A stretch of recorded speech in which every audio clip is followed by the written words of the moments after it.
Julie, I know what you are going to say, so maybe just don't say anything. Don't say something you might regret about this classic new Christmas card I have produced. Jay, first of all, you don't have any idea what I'm going to say.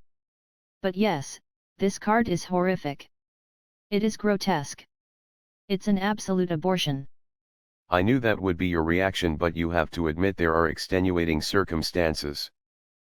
There are no extenuating circumstances that could justify this card.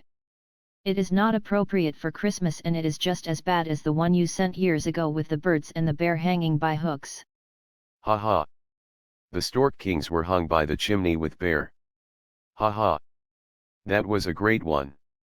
That was 2010 if I'm not mistaken. A classic. No, it was not a great one or a classic.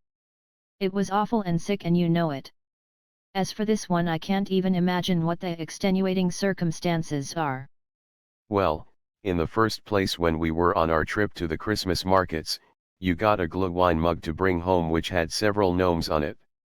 That was the first inspiration that led to this year's card. But then it just felt right to use "I'll be home for Christmas" because we were returning home from Europe just a week before the holiday. So you see, it all makes sense. Weirdly, it does make sense. But my problem is more with the impending violence implied. It's just not right for a Christmas card to be about beating gnomes with a paddle. Julie, I also am drawing inspiration from that great Edward Gorey short story The Gashly Crumbtinies. In that story he implied that some terrible thing was going to happen to each of the children without actually showing the event. It was left to the imagination. Also, just last summer I went to the Edward Gorey Museum on Cape Cod with my great friend Dave Cronin, so that was even further inspiration. Yes, the stars were aligned for me to make this card this year. Jay, I don't know who Edmund Gorley is or what you are even talking about. All I'm saying is that these cards don't just come out of nowhere. I draw on many things that happen in my life before choosing each year's card. Like any great artist, I am just interpreting what comes to me from the universe and out of the ether.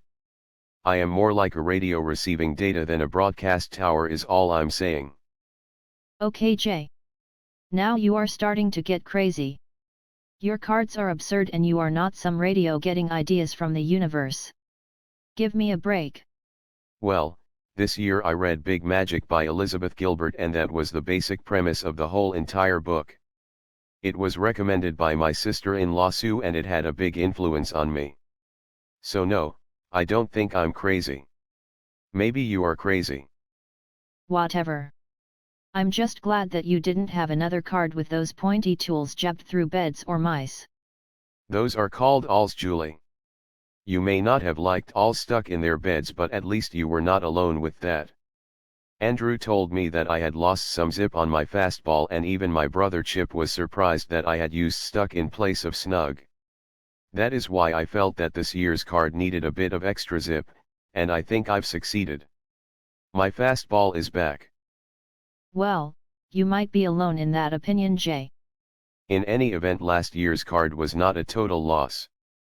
It has given me lots of ideas for cards in my line of rock and roll cards. There are many song lyrics where I could replace the original "all" in the lyric with "all" the pointy tool to create hilarious and interesting cards. Some examples that come to mind are "all along the watchtower," "all the leaves are brown," and "all the young dudes."